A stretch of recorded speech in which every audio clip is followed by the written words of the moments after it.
आज के इस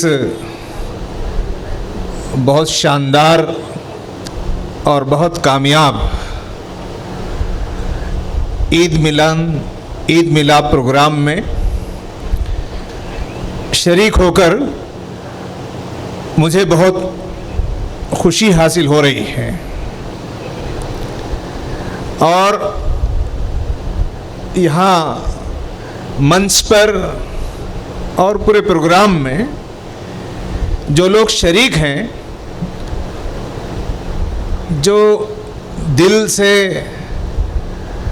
और पूरे दिमाग से बहुत ही सिंसियरिटी से इस प्रोग्राम में शरीक हैं, ये हमारे समाज के लिए, हमारे मुल्क के लिए एक बहुत बहुत अच्छी अलामत है। अभी हम जिन दोस्तों की तकरीर सुन रहे थे, हमारी बहन की मराठी ज़बान में हम तकरीर सुन रहे थे और जिन जिन को यहाँ इस्तकबाल किया गया, मराठा सेवा संघ हो या फिर बहुजन समाज के, दलित समाज के और बुद्ध समाज के, मुस्लिम समाज के, सिख समाज के, यहाँ सब बड़े बड़े लोग बैठे हैं। तो इतना बड़ा प्रोग्राम, ये एक बहुत बड़ा प्रोग्राम है। इस पर मैं आप सब लोगों को इतने अच्छे प्रोग्राम पर मुबारकबाद पेश करता हूँ। मैं बहुत कम वक्त लूँगा और अपनी बात को मुकम्मल करूँगा। जो पहली बात मुझे बोलनी है, मंच पे बैठे हुए लोगों से भी और आपसे भी, कि हमारे इस देश में, हमारे इस मुल्क में मजहब, धर्म, रिलीजन, इसकी वजह से कोई मसला नहीं है, क्योंकि यहाँ मुफ्ती साहब भी हैं और धर्म के दीगर लोग थे। वो ये बार बार बता रहे थे कि धर्म, हर धर्म अच्छी अच्छी बातें सिखाता है और बहुत अच्छा सबक देता है। असल मसला ये है कि हमको ये समझना है कि हमारे देश का, हमारे समाज का दुश्मन कौन है, ये असल सवाल है। क्या हमारे देश का, हमारे समाज का, हमारे मुल्क का दुश्मन मजहब है, या हमारे समाज का, हमारे देश का, हमारे मुल्क का कोई और दुश्मन है? ये तो मैं मानता हूं कि हमको संकट है, चैलेंज है, परेशानी है, लेकिन वो परेशानी हमको मजहब से नहीं है। लेकिन सवाल ये है कि वो परेशानी कहां है, किससे? इसको मैं समझने की दावत दे रहा हूं। मेरा ख्याल ये,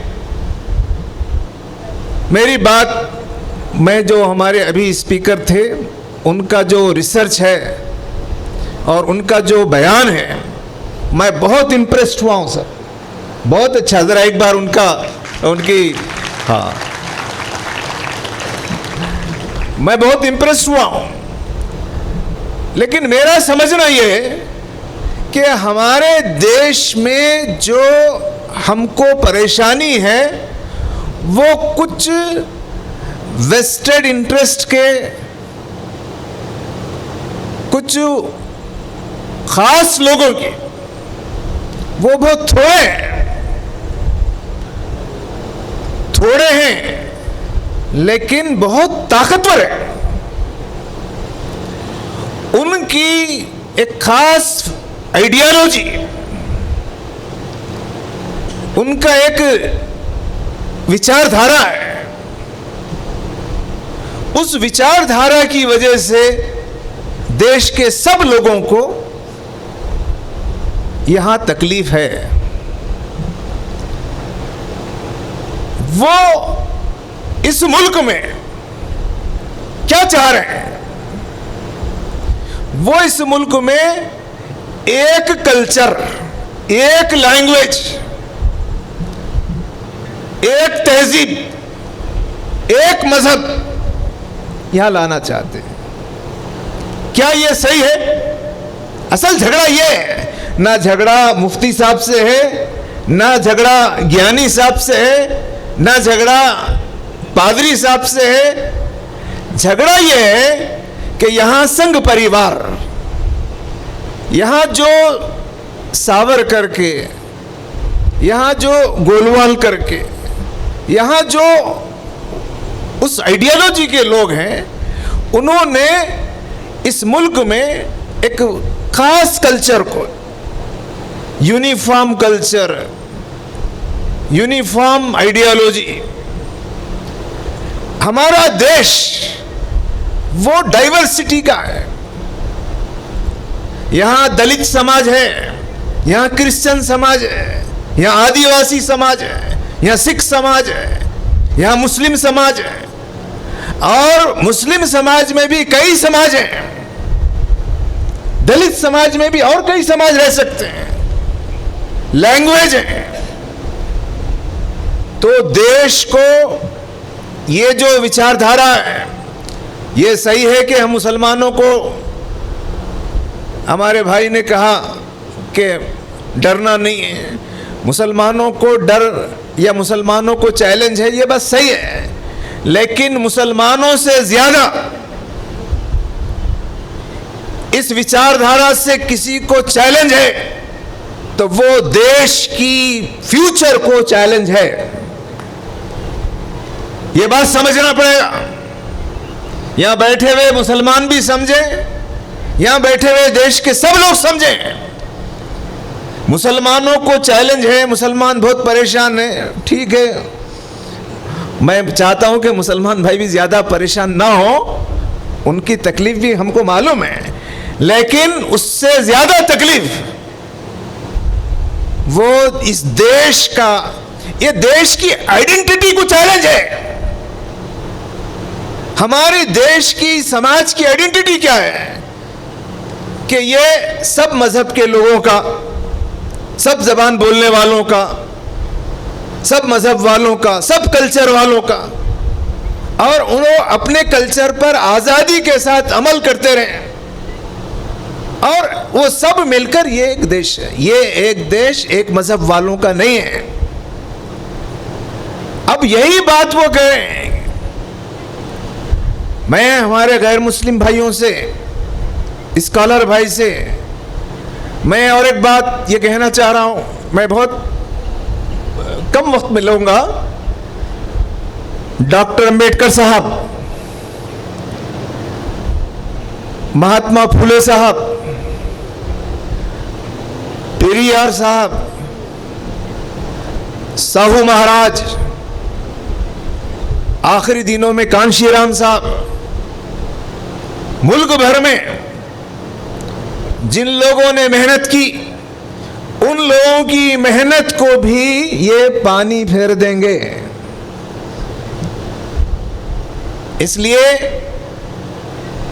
मैं मुसलमान भाइयों से भी ये कहूंगा कि हमको देश में असल दुश्मन कौन है उसको पहचान कर सब मिलकर, दुश्मन का मतलब भी उनसे नफरत नहीं करना है, हम नफरत नहीं चाह रहे हैं। देश सबका है, ये देश आरएसएस वालों का भी है, हम मानते हैं, लेकिन ये देश मुसलमानों का भी है, ये आदिवासियों का भी है, ये सिखों का भी है, क्रिश्चियंस का भी है। तो ये बात मानना, अगर ये बात नहीं मानी जाएगी दिल से, अब क्या हुआ, टेक्नोलॉजी के सपोर्ट से हिस्ट्री को तोड़कर अब इतने हिस्टोरियन, इतनी बातें जैसे अभी हमारे भाई ने पेश की, अब समाज को मालूम नहीं है। इसलिए मैं आपसे कहूंगा कि वो कुरान पढ़ना सिखा लें, या वेद पढ़ना सिखा लें, वो जानते नहीं जानते उसको छोड़ दीजिए। हमको पहले अपने देश की सही तारीख पढ़कर सही तारीख को समझना, ये हम सबकी जिम्मेदारी है। मैं ऐसे हिस्टोरियंस को, इन लोगों जो आज लेक्चर हुआ, इन ऐसे लेक्चर्स को आम करके इसके मुताबिक हमको नया समाज बनाना है। देखो भाइयों, हमारे देश का जो असल मसला है मेरे ख्याल में वो जुल्म है, इनजस्टिस है, नाइंसाफी है, धोखा है। लड़कियों की, औरतों के साथ जुल्म, नाइंसाफी है। मेरे नजदीक शराब भी है, मेरे नजदीक माल न्यूट्रिशन भी है, मेरे नजदीक जुआ भी है, मेरे नजदीक यहां जो लॉलेसनेस है वो है, वायलेंस है और बदअखलाकी। हम लोग अब क्या है, जो बदअखलाकी अश्लीलता, उसको आज हम मशहूर नहीं समझ रहे हैं। हुआ क्या कि ये हिंदू मुस्लिम बनाने से जो रियल इश्यूज है वो सब दब गए। किसका नुकसान हो रहा है? वो हम सब का नुकसान है। तो हमारे नजदीक हम सबको मिलकर देश के अंदर इत्तेहाद के लिए, अमन के लिए, जस्टिस के लिए, वैल्यूज के लिए, डेवलपमेंट के लिए और इकोनॉमिक जस्टिस के लिए, सोशल जस्टिस के लिए डॉक्टर अंबेडकर साहब या पेरियार साहब या साहू महाराज या महात्मा ज्योतिबा फूले, इन लोगों की लड़ाई क्या थी? सोशल जस्टिस की लड़ाई थी। आज भी सोशल जस्टिस का इशू जिंदा है। सबको बराबर समझना, औरत को भी रिस्पेक्ट मिलना। औरत का काम अलग है, मर्द का काम अलग है, लेकिन औरत छोटी है, मर्द बड़ा है, ऐसा नहीं है।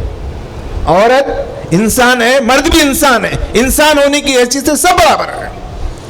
उसी तरीके से दलित, आदिवासी या एससी एसटी या कोई आदमी या कोई ब्राह्मण या कोई बहुत बड़ा, या मुसलमानों में भी हुआ क्या हमारे डॉक्टर साहब के, मुसलमानों में भी कभी यहाँ के ही इन लोगों के असर से मुसलमानों में भी कोई आदमी बड़ा कोई आदमी छोटा बन जाता है। यह भी गलत है। ये इस्लाम की तालीम के खिलाफ है, ये कुरान की तालीम के खिलाफ है। काला हो गोरा हो, अमीर हो गरीब हो, इंसान है, बस इंसान है, उसकी इज्जत होनी चाहिए। लेकिन क्या हुआ, ये नफरत फैलाने से, अखलाक को क्या गोश्त रखने पर उसको मार मार के हलाक कर दिया। मैं देखिए, मैं आपसे पूछ रहा हूं, वो गोश्त क्या था मुझे नहीं मालूम है, रिपोर्ट आएगी। लेकिन एक बात मैं पूछ रहा हूं कि इंसान जानवर दोनों में कौन ज्यादा डिग्निफाइड है? कोई भी, यानी कोई जानवर हो, शेर हो, बबर हो, वो गाय हो, भैंस हो, वो हिरन हो, खरगोश हो, कोई भी जानवर हो, एक इंसान एक तरफ, एक जानवर एक तरफ, तो दोनों में किसकी ज्यादा हिफाजत होनी चाहिए? आप बताइए। लेकिन हमारा समाज कैसा हो गया है कि इंसान की अहमियत घट गई। इंसान काला हो, गोरा हो, अमीर हो, गरीब हो, हिंदू हो, मुस्लिम हो, सिख हो, ईसाई हो, दलित हो, वो इंसान है, इसलिए उसकी इज्जत होनी चाहिए। तो सोशल जस्टिस की लड़ाई है। तो हम अपने इस मुल्क के मौजूदा हालात में ये जलसे से पूरी बात नहीं होती। हमको एक स्ट्रगल करना चाहिए मिलजुल कर, हमको मिलजुल कर उस सिस्टम के खिलाफ जो यहां पर जुल्म कर रहा है। आप देखिए गरीब अमीर का, देश की बड़ी दौलत, बहुत रुपया पैसा, देश की इकोनॉमी किसके हाथ में है? कितने लोगों के हाथ में है? 85%, 90% वेल्थ, मुल्क की दौलत 10-15% लोगों के हाथों में है। सही है गलत है? ये कहां का इंसाफ है? लेकिन ये जो लड़ाई है ये सब सोच समझ कर की गई है। ये लड़ाई मैं दलित भाइयों से भी कहूंगा कि ये जो लोग हैं संघ परिवार के लोग, उन्होंने डॉक्टर अंबेडकर साहब को, फूले साहब को, पेरियार साहब को, उनका नाम ले लेकर उनकी फिलॉसफी से लोगों को दूर किया है। इसको भी समझना चाहिए कि नाम लेते हैं डॉक्टर अंबेडकर का, नाम लेते हैं ज्योतिबा फूले का, नाम लेते हैं इन लोग, लेकिन उनकी जो असल थॉट्स है, उनकी जो असल फिक्र है, उनका जो आइडियोलॉजी है, उससे लोगों को दूर करते हैं। मैं इसलिए यहां बैठे हुए सब लोगों से कहूंगा कि हमको सोशल जस्टिस के लिए, मोरल वैल्यूज के लिए, जैसे अभी हमारे भाई ने कहा हनुमान चालीसा वगैरह, लालू प्रसाद यादव साहब ने बहुत अच्छा कमेंट किया। अरे भाई, हनुमान चालीसा पढ़ना है तो मंदिर में जाओ, हनुमान चालीसा पढ़ने के लिए मस्जिद में क्यों जा रहे हो? बहुत सही बात कही उन्होंने। हमको ये ऑब्जेक्शन नहीं है कि कौन दलित भाई अपने मंदिर में जा सकते हैं, बहुजन समाज के लोग अपनी मंदिर में जा सकते हैं, मुसलमान मस्जिद में जा सकते हैं, क्रिश्चियन अपने चर्च में जा सकते हैं। लेकिन अब मुसलमान ईद मनाने के लिए क्रिश्चियन चर्च में जाना चाहें, मुसलमान ईद मनाने के लिए किसी राम टेम्पल में जाना चाहें, क्या यह बात सही होगी? तो हिंदू भाइयों को अपनी ईद मनाने के लिए अपने मंदिर को जाने का हक है, लेकिन वो मंदिर ईद मनाने के लिए मस्जिद जाना चाहते हैं। ये कहाँ, मतलब ये पूरा इसमें क्या हो गया है कि कोई समाज से रिएक्शन नहीं हो रहा है। इसलिए ये जलसे वगैरह, इसके साथ हमको सिर्फ इस मीटिंग में नहीं, मीटिंग के बाद में खासतौर पे जो सीरियस लोग हैं उनको आपस में मिल बैठकर कंटिन्यूअस डायलॉग करनी चाहिए। कंटिन्यूअस डायलॉग की और कंटिन्यूअस एफर्ट्स की जरूरत है। ये ईद नहीं है, इस्लाम में ईद थी, ईद हो गई, ईद उल फितर हो गई, उसकी मुबारक। लेकिन सच्ची ईद कब होगी? जब इस जमीन के ऊपर हर आदमी इज्जत, खुशी, इत्मीनान, बेखौफ, डर, ये सब निकल जाए। अब तो हमारे पॉलिटिशियन डर का कारोबार कर रहे हैं, बिजनेस ऑफ फियर। हिंदुओं को डरा रहे कि मुसलमान आ जाएंगे। देखिए, मुसलमान नहीं आ सकते, पॉपुलेशन मुसलमानों की नहीं बढ़ रही है। ये झूठ फैलाया जा रहा है, डराने,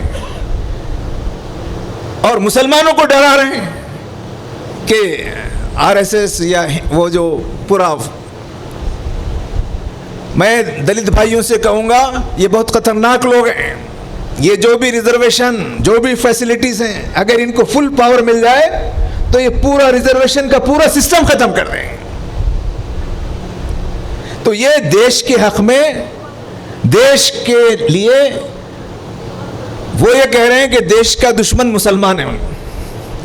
मैं ये कह रहा हूं कि देश का दुश्मन हिंदू नहीं है, देश का दुश्मन दलित नहीं है, देश का दुश्मन संघी थॉट्स हैं। सही है गलत है? मैं ये नहीं कहता कि देश के दुश्मन हिंदू हैं, देश के दुश्मन क्रिश्चियन हैं, या देश के दुश्मन दलित हैं या बहुजन हैं। देश का दुश्मन संघी थॉट्स हैं, और देश को चलाने के लिए डॉक्टर भीमराव अंबेडकर साहब ने और सब लोगों ने मिलकर जो कॉन्स्टिट्यूशन बनाया वो है। ये लोग इस कॉन्स्टिट्यूशन को भी बदलना चाह रहे हैं। तो यह मसला असल में मुसलमानों का मसला नहीं है। मुसलमान पहले नंबर पे हैं और मुसलमान एक कुशन है। अगर मुसलमान हट जाएं, दब जाएं, उसके बाद नंबर है। इसलिए ये मौका है, हिंदू भाई भी साथ में, उनमें भी जो समझदार लोग हैं, दलित भाई, क्रिश्चियंस, सिख, हम सबको मिलकर देश को हमने जिस लाइन पर ले जाना चाहा था, वो कॉन्स्टिट्यूशनल वैल्यूज हैं, फ्रेटर्निटी की, इक्वलिटी की, सोशल जस्टिस की, फ्रीडम की, लिबर्टी की। लेकिन आज सुप्रीम कोर्ट का हाल क्या है, पार्लियामेंट का हाल क्या है, मीडिया का हाल क्या है, वो आपके सामने है। तो मेरे ख्याल में देश, मुसलमान से ज्यादा देश संकट में है, ये मैसेज देना चाह रहा हूं। मैं मुसलमानों से कहना चाह रहा हूं कि आप अपने संकट समझकर बहुत परेशान मत होइए। आप काम कीजिए, दलित भाइयों के साथ काम कीजिए, समाज के साथ कीजिए कि देश बड़ी संकट में है और देश को संकट से निकालना ये हमारी जिम्मेदारी है। ये ईद का पैगाम है। शुक्रिया।